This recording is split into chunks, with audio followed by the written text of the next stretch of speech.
আসসালামু আলাইকুম প্রিয় বন্ধুরা। অনেক দিন আগের কথা, 2020 সালে করোনার সময় আমাদের পাশে রাষ্ট্রদূত টিকা কিনছিল আগের সরকার শেখ হাসিনার আমলে। আমাদের দেশে জনগণকে টিকাগুলো মারছিল। এই মুহূর্তে টিকাগুলো কী করে জানেন?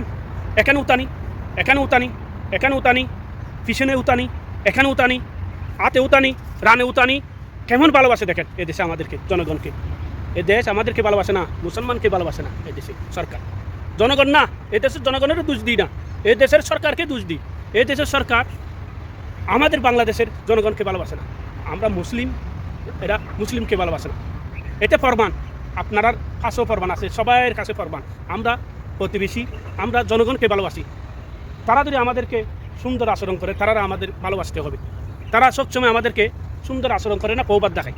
এটাই বাস্তব। দেখেন, একটা দেশ আরেকটা দেশের সাথে ভালোবাসা করলে কী হয় জানেন? ভালোবাসা আচরণ করতে হয়। এই দেশে আমাদের সাথে ভালোবাসার আচরণ করে না, ক্ষমতার আচরণ করে। তারা চায় ক্ষমতা দেখার জন্য বাংলাদেশের মানুষকে, জনগণকে। কিন্তু তারা বুঝে না বাংলাদেশের জনগণ তারা বই করে না। জনগণ এটাও তারা জানে না। তারা মারতে পারবে, সমস্যা নেই, কিন্তু জনগণ বই করে না। কিন্তু আমাদের কিছু সরকার আছে, টেকার সরকার, তারা কিছু বুঝে না।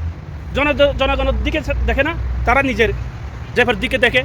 তারা কীভাবে সংসারগুলা সাজা রাখতে পারে, বিদেশে লেখাপড়া রাখতে পারে তারা বাচ্চাগুলা, এই চিন্তা করে। জনগণও চিন্তা করে না কীভাবে বিদেশে যাইয়া টাকাগুলো পাচার করি, এখানে শান্তিতে ঘুমাবে, শান্তিতে টাকা লইয়া ঘুরবে। ওই দুর্নীতির টাকাগুলা, জনগণের টাকাগুলা, ভাই এগুলো ফেডে কেন হজন হয়? এগুলো কি ফেডে হজন হয় না? আপনারা ঠিক আছে, বড় বড় নেতা, আপনারা করবেন কি? দেশের উন্নতি। এখন আপনারা যদি নিজের উন্নতি করেন, তো দেশ কীভাবে এগিয়ে যেতে পারবে? জনগণ কীভাবে শান্তিতে থাকতে পারবে? আগে দেশের উন্নতি করবেন, নেতা হন, সমস্যা নাই। আপনারা আমরা নেতা মানি, কিন্তু নেতার মতন আচরণ করবেন জনগণের সাথে। জনগণের কী চাই এগুলো বুঝতে হবে।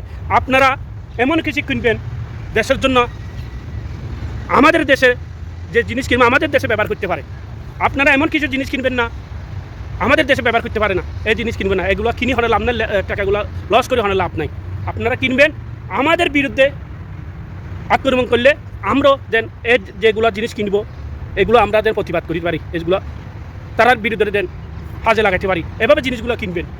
যেখানে কিনবেন, তুর্কির তো কিনেন, চাইনার তো কিনেন, আমেরিকার তো কিনেন, পাকিস্তানের তো কিনেন, চিন্তা করে কিনতে হবে। এগুলো কিনে ওখানে আমাদের জমা রাখিলে হবে না, তো এগুলো ব্যবহার করতে হবে। অন্য দেশের আমাদেরকে আক্রমণ করলে আমরাও যেন আক্রমণ রাখতে পারি, ব্যবহার করতে পারি। আপনারা কিছু জিনিস কিনলেন, ব্যবহার করতে পারবেন না। এগুলো জিনিস কিনি টাকাগুলো লস করি লাভ কি?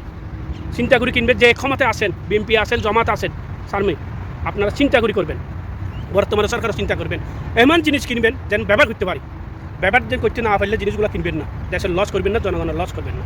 ব্যবহার করতে হবে। প্রয়োজনে আমেরিকার তো জিনিস কিনলে, আমেরিকার যদি আমাদেরকে আক্রমণ করলে আমরা এদের আমেরিকার আক্রমণ করি। আমেরিকার তো জিনিস কিনে আমেরিকার আক্রমণ করতে হবে। এটাই বাস্তব, এটাই বরবাদ। চাইনা যদি আমাদের জিনিস বেচবে, চাইনা যদি আমাদেরকে আক্রমণ করলে চাইনার মধ্যে আমরা আক্রমণ করবে। এই চাইনার জিনিস দিয়ে আক্রমণ করতে হবে, এটাই বাস্তব। যেখানে কিনবে, পাকিস্তানে যদি আক্রমণ করে পাকিস্তানের জিনিস দিয়ে পাকিস্তানে আক্রমণ করতে হবে। কিন্তু আমরা টাকা দিয়ে কিনবো, দেখ যে টাকা দিয়ে জিনিসগুলো কিনবে প্রত্যেক দেশে যেন ব্যবহার করতে পারে, এই জিনিসগুলো কিনবেন। এমনি জিনিস কিনবেন না।